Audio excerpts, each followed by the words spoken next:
আজকে আমি যে বিষয়ে আলোচনা করব সেটা হচ্ছে নারী পুরুষের সম্পর্ক বা জেন্ডার।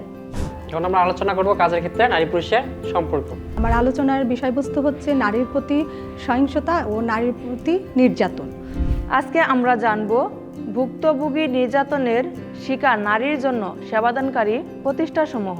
আমি এখন আপনাদের সামনে কথা বলবো হচ্ছে কর্মস্থলে নারীর প্রতি বৈষম্য নিয়ে। একজন পুরুষ এবং একজন নারী, তাদের দুজনের শারীরিক গঠন আলাদা। যেমন ছেলেটার গোঁফ আছে, দাড়ি আছে, আর মেয়েটার ছেলেদের থেকে শারীরিক গঠন আলাদা।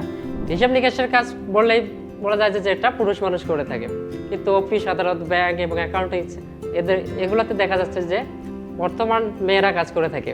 যে গলা চিপে ধরা, ধাক্কা দেয়া, লাঠি দিয়ে মার দেওয়া, এই আচরণগুলো এগুলো সব কিছুই হচ্ছে শারীরিক নির্যাতন। মহিলাটা বাসে উঠছে আর পেছন থেকে বাসের কন্ডাক্টর বা হেল্পার তাকে পেছন থেকে জড়িয়ে ধরে উঠাচ্ছে, এটা এক ধরনের নির্যাতন। রাষ্ট্র, সমাজ, পরিবার নারীর প্রতি বৈষম্য, নিপীড়ন, নির্যাতন, যৌন হয়রানি এখনও বিরাজমান। তাহলে মহিলা হিসেবে আমরা কোথাও কিন্তু সেফ না। প্রতিনিয়ত প্রত্যেকটা জায়গাতে একটা মহিলা, একটা মেয়ে নির্যাতনের শিকার হয়ে যাচ্ছে। এখানে আমরা দেখতে পাচ্ছি থানা, ভিকটিম সাপোর্ট সেন্টার, ইউনিয়ন পরিষদ, হেল্পলাইন। কোনো নারী যদি নির্যাতনের শিকার হয় তাহলে আমরা সেখান থেকে সহায়তা নিতে পারবো। সমাজ নারী এবং পুরুষ সম্পর্কে যে ধারণা পোষণ করে, আসলে সে ধারণা ঠিক নয়।